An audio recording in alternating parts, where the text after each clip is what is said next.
C'est une phrase où en gros il explique que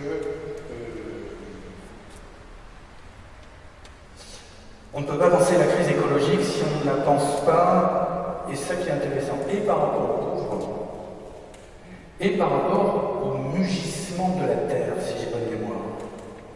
C'est-à-dire que le premier, bon c'est évidemment un texte extrêmement fort à tout point de vue, Laudato Si.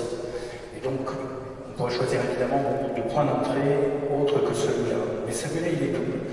D'une part, on ne peut pas penser l'écologie sans penser la situation des pauvres, la clameur des pauvres, je crois que c'est le mot qu'il emploie.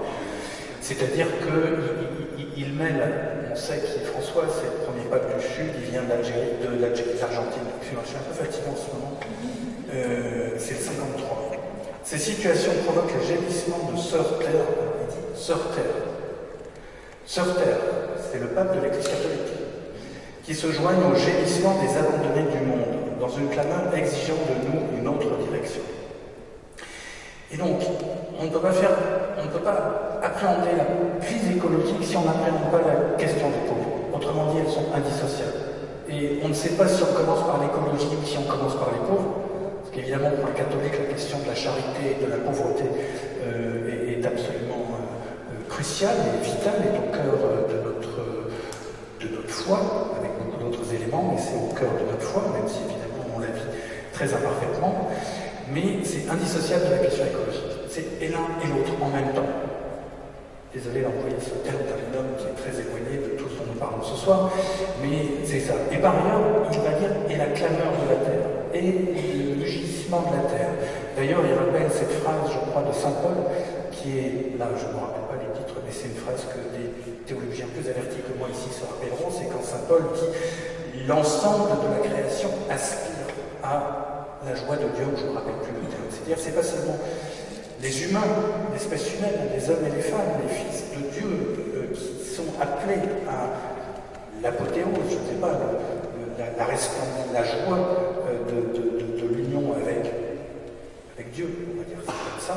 C'est l'ensemble de la création, des êtres vivants et même de l'immatériel, de l'ensemble du cosmos qui est dans cette démarche.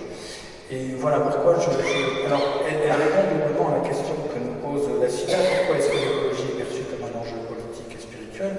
Déjà, l'acte politique de François est très fort, d'aller beaucoup plus loin. On attendait à ce que l'Église catholique avait un tel retard sur la question de l'écologie, qu'on s'attendait que simplement ils disent, bah oui, on reconnaît que le changement climatique est un vrai problème, et non seulement il fait ça, mais il a vraiment déplacé le champ par rapport à beaucoup d'écologistes qui s'arrêtent à la question du développement durable en disant non, c'est une question sociale. On ne peut pas penser la question écologique si on ne pense pas à la question des riches et des pauvres et du capitalisme, je crois qu'il emploie le terme à un autre emploi, et la croissance, etc.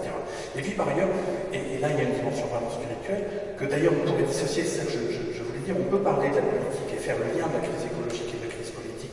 La crise politique étant fondamentalement l'extraordinaire inégalité des revenus et des patrimoines dans lesquels nous sommes engagés, qui est beaucoup plus considérable qu'il y a 30 ans.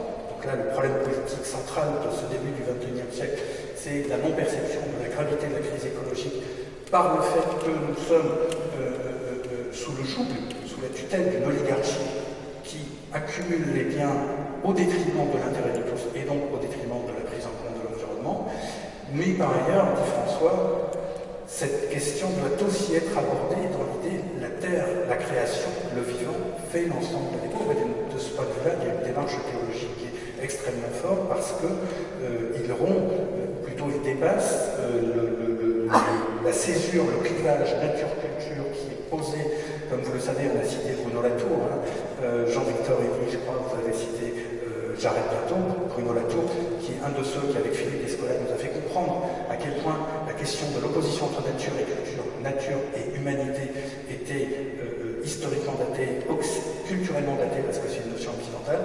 Ce que fait François, c'est de nous dire aussi, considérez vous, humains, nous, chrétiens, nous, catholiques, et que vous ne le soyez pas, importe peu, nous, humains, en lien avec la sœur Terre et en écoutant la clameur de l'ensemble de la